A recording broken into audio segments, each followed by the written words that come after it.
Jennifer's Body wasn't just a horror movie. It was a story about girlhood, power, trauma, and survival. A feminist horror story that aged into something way more relevant than people ever realized. At first glance, Jennifer looks like a stereotypical mean girl, beautiful, confident, manipulative, and a literal man-eating succubus. But before she was even possessed, Jennifer is already dangerous. Not because she's a demon, but because she sees the truth about the world. She knows the rules placed on girls are designed to hold them back. They're supposed to be desirable, but never too sexual. They're supposed to be hot, but also pure. And Jennifer just refuses to play that game. When the indie band, Low Shoulder, kidnaps her for satanic sacrifice, she only survives because she's not a virgin. That one fact flips the whole script. The same thing that made her impure in society's eyes ended up being her protection. It is a metaphor on how women are punished for sexuality, while men, like the band, face no consequences for doing something truly evil. What makes the movie so unforgettable is that at its core, it's not about boys at all. It's about Jennifer and her best friend, Needy. Their relationship is messy, codependent, competitive, and filled with unspoken affection. They've been together since childhood, and even after Jennifer is possessed, the first place she goes is Needy's house. That bond is so strong that Needy can literally sense Jennifer's presence.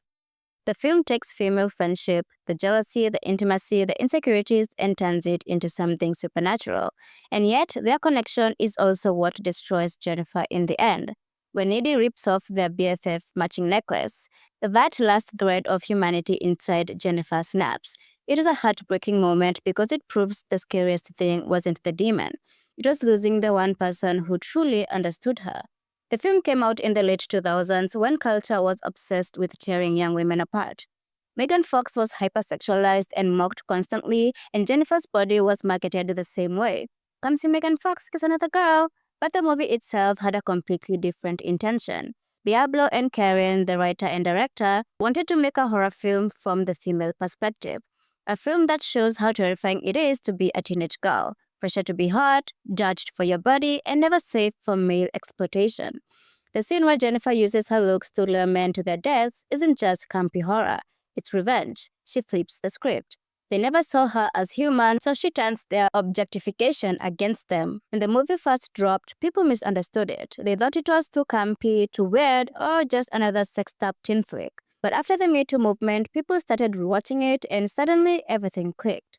Jennifer's sacrifice reads as a metaphor for sexual assault. Her transformation into a demon reflects how trauma reshapes someone. And her killings, while not exactly justice, represent a kind of power in a world that left her powerless.